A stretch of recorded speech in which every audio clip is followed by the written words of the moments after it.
Let's spend a little time looking at different UV unwrapping methods and whether or not it matters in this case to manually unwrap. So first of all, this is the tool chest. I've gotten rid of the text there and I've made a change to this piece right here.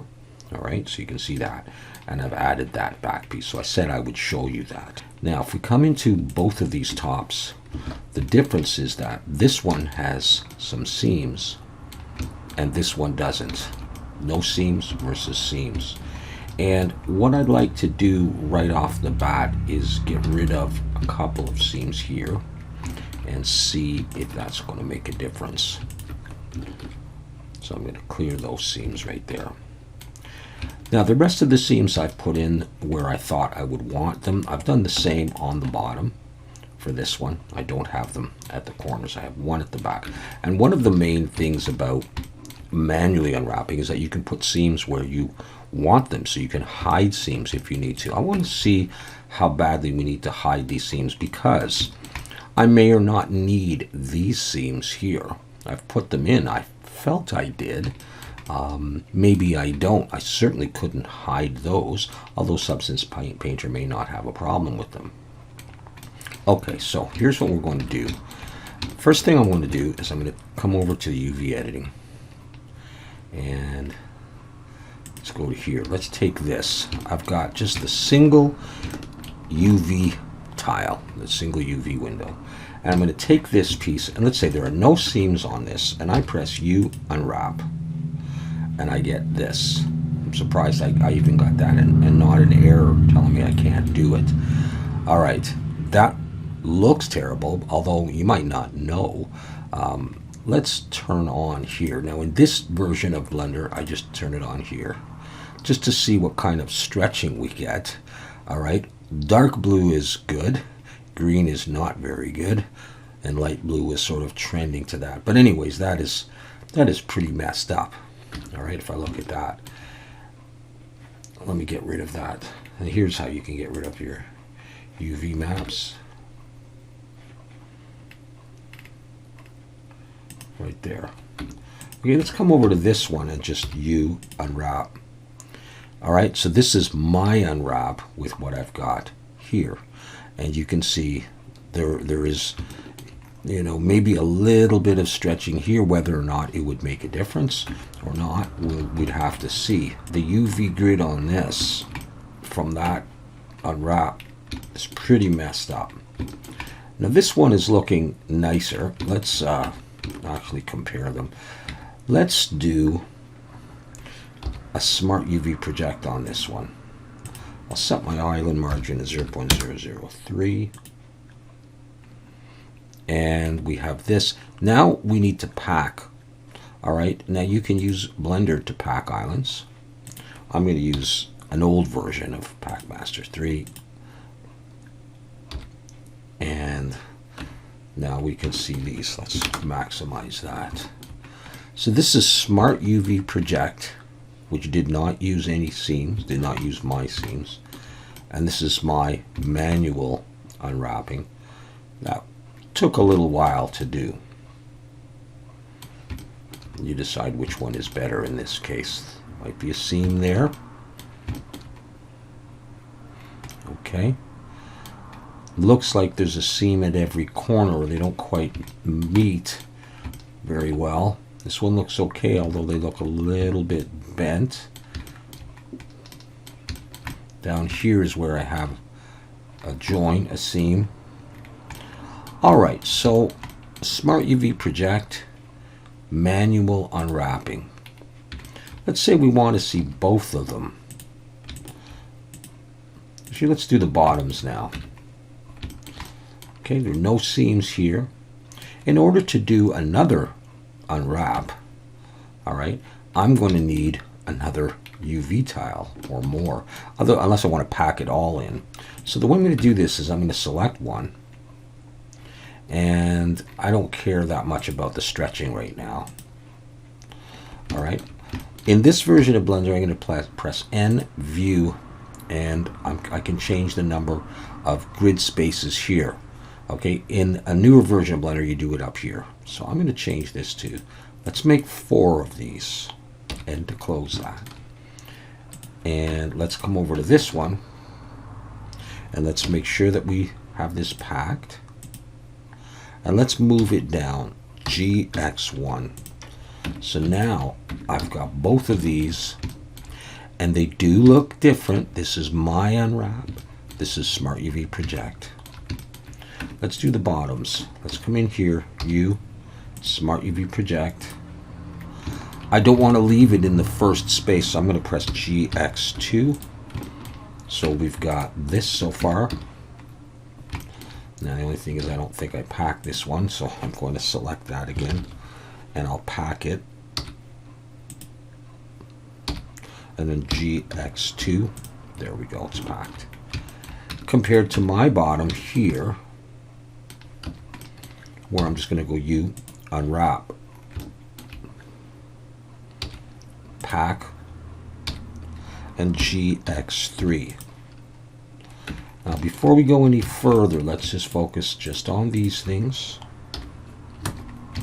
and let's look at the UV grid. So this is mine here. All right. Not sure if I packed that one.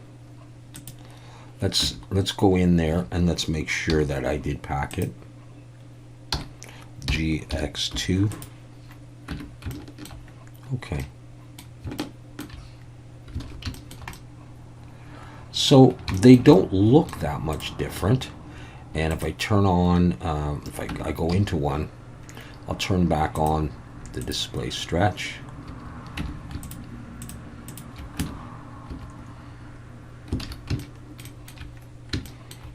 Okay, they all look pretty good. This one maybe I could do a bit of work, and the one nice thing is if you have this UV sync selection on, you can select a little bit. I'll go Control L, and you can find that on your model. So I think that's on the inside of that one there, slash. All right, so maybe I'd have to go around the inside. But we're not going to see that anyhow, so I wasn't really too worried about that. All right, so this is what we have. 2 tops, 2 bottoms, Smart UV Project, manual unwrapping. Let's do a comparison. All right, with that done, let's create an FBX and bring it into Substance Painter. All right, here they are. You can see that this one here is the one that is done with Smart UV Project. Doesn't really matter where the front or the back is. That's the way that is. I'm going to bake the mesh maps. I'll do it at 2K, uncheck ID. I won't make any other changes. I'll just bake. All right, they're baked. Let's have a look at the bake. Everything looks good in both of them. All right, so I'm going to show you some of how I would texture this and how I will texture this. We're just going to do this for the experiment so far, but then we'll come back. I'll show you a bit more about actual unwrapping and unwrapping the other pieces, and then we'll texture it for real. So I'm going to come over here and I'm going to add a fill layer, and this is going to act for both of them here. And I'm going to change the base color. I'm going to drop it down to about mid-gray, maybe a little bit darker. And because it's metallic, I'm going to drag that all the way up. So we're going to have this as our start. The next thing I'm going to do is add a filter to this fill layer. And in the filter is going to be this matte finish rough. So you can see what that has done there. And I'll bring the grunge scale up about 5 or 6. I'll bring the intensity down a bit. And we'll go with that for our base metal. That's going to show through underneath a paint layer. All right, so this is going to be metal. I'm going to add another fill layer. This one is going to be paint. And I'm going to go for a red color. So I'm just going to do this relatively quickly. We're just going to go down there. So it's going to be red. I think maybe I'll drop the roughness a little bit to 2.6 or so, or 0.26. And you can see that matte finish coming through there. as well. Okay, now we're going to do some metal edges, and this is the real thing that we're going to compare. I'm going to add a black mask. I'm going to choose a generator, and the generator is going to be metal edges. So we get this effect, but I'm going to invert this. All right, with that done, I'm going to increase the contrast, and I think I'll decrease the wear like this. Now we need to really start looking at this. Okay, this is the Smart UV projector. Don't worry about the density or the resolution, because I'm at 1K right now. I can bring this up. But compare the two. This is the one that I did. I'll just bring the wear up a little bit more. All right, and this is the Smart UV project. Now, do I see seams yet? Not there. Looking at top and bottom. Maybe there. Will it be visible in the end? That's going to be the question. This is the Smart UV project one. So it put the seams where it wanted to. All right. Now I'm looking at mine. This was, I believe, where I had it before. Don't really see it. See, sometimes in Substance Painter, it's pretty forgiving, even without triplanar projection. All right. Well, you know, there's some funny stuff going on here, but I probably would have it more like that anyhow. So, I don't really have a problem with Smart UV Project in this particular case. We can play with the grunge scale, up or down. Let's go on though a little bit. Let's add, so this paint seems like a layer on top. I'm going to add a little bit of height information here. So I'll go 0.03, even just to exaggerate it a little bit. So the paint sort of seems like it's on top of the metal. This one seems to need the wear to be a little bit higher in order to see it. Let's just do that. Just accentuate it. Now we can paint that on if we feel like it, but if we're just going for a typical. I'm just looking at the top now for any obvious kind of stretching there. It looks okay there. Let's look at the top of this one here. I'm not really seeing what looked like might have been stretching problem in Blender. All right, we can go on a little bit. So I got the metal edges here. Let's add some more problems to this damage. Let's add a fill, and we'll go to grunges, and I'm not sure what, dusty. Let's try this one, bring it in. Look at this. Let's invert that, increase the contrast and decrease the balance, just to get a few more marks in there, indentations. You know, you can choose whichever grunge you want. I'll just go with that for now. You could you know, play with the scale and the balance.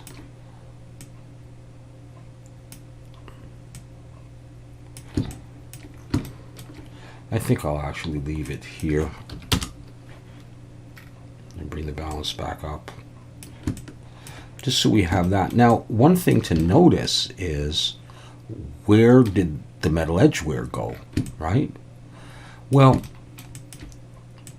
I want both of these to work together, and so I'm going to switch this not to linear dodge add, because I've inverted the masks, but to multiply. And now that's showing through as well. So we have some sort of dents or whatever scrapes out of the surface, and we have our metal edge wear.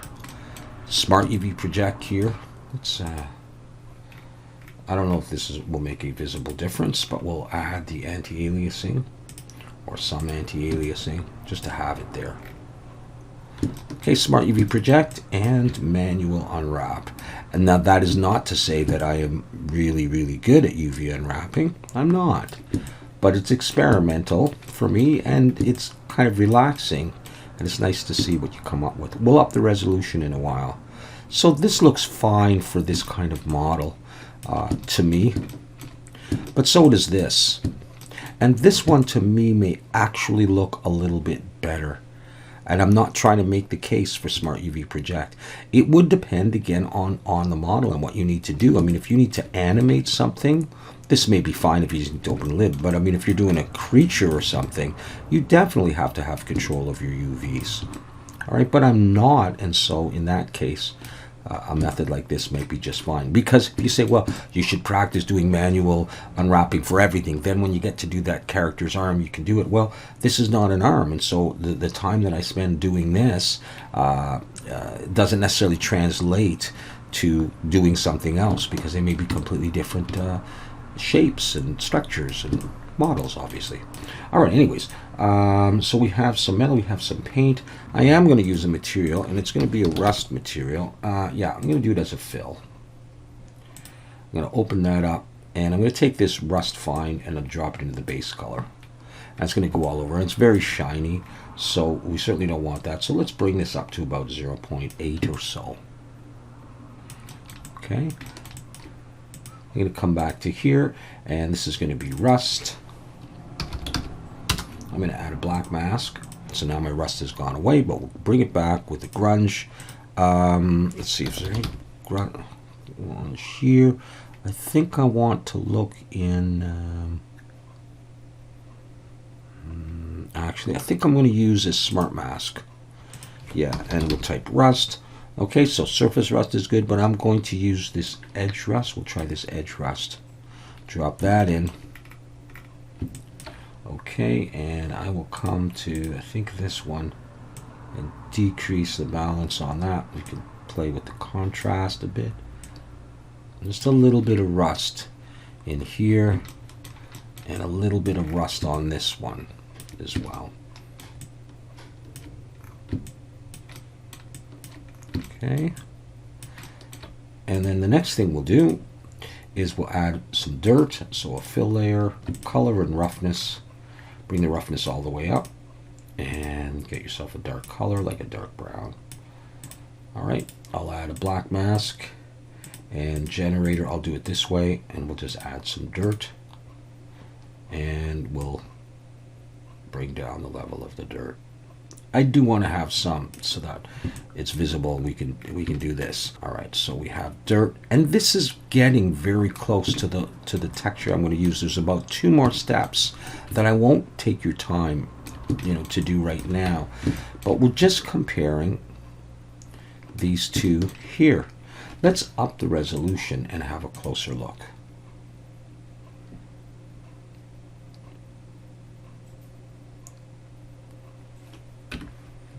All right, there we go. Smart UV Project,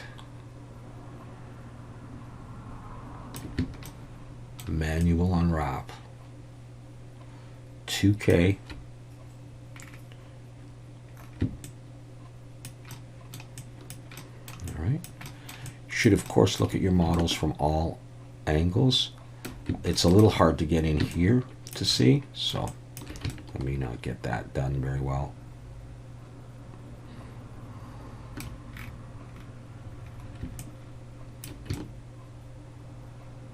Yeah. I mean, for this style of model, this would be just fine. Either one would be okay.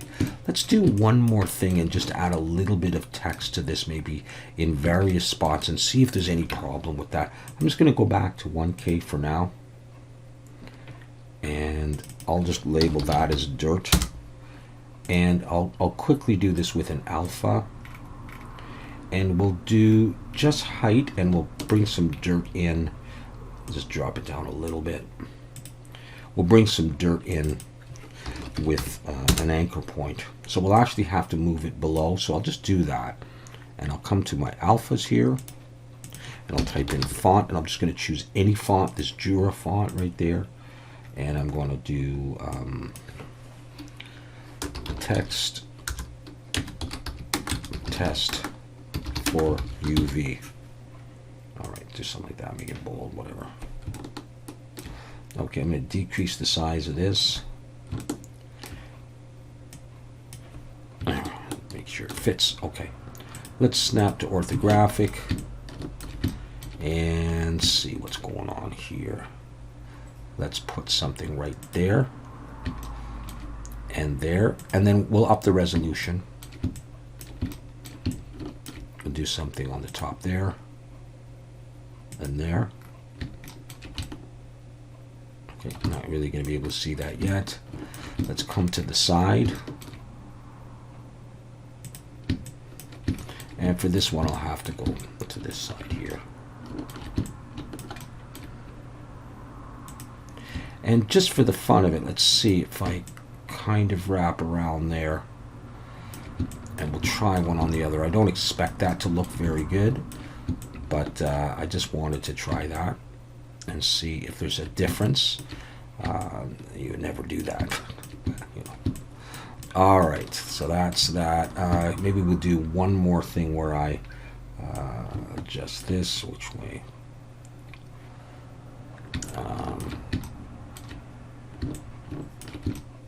I'll just make that a bit smaller. And put that in there. And there. Okay, I'm going to go back to perspective now, F to frame. And in order to make that text a little bit more visible, I'm going to add an anchor point, and in the dirt generator, I'm going to reference that anchor point. Micro details, I'm going to turn micro height on, true, and down here, I'm going to select that anchor point and switch this to height. And so we'll get some dirt in there, and we can see our text better. So I'm going to switch back to 2048.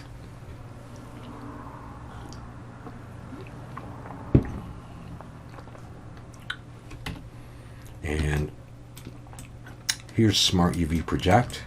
I don't know where it split these panels at all. I'm at 2K resolution.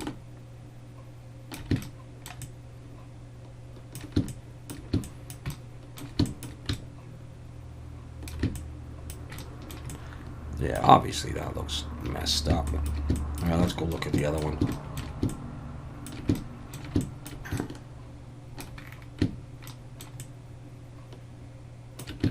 All looks good.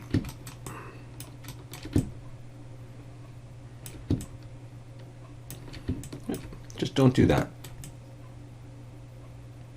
Yeah. Okay, so that's going to be it for the testing. I'm not going to do any more. To me, they both look good. And to be very honest with you, I'm perfectly fine using this for this kind of model. And I probably prefer it just because it's quick, and I know Blender's going to do a really good job of this. What I'm going to do in the next video is I'm going to unwrap the other pieces, and we'll do another test all the way through.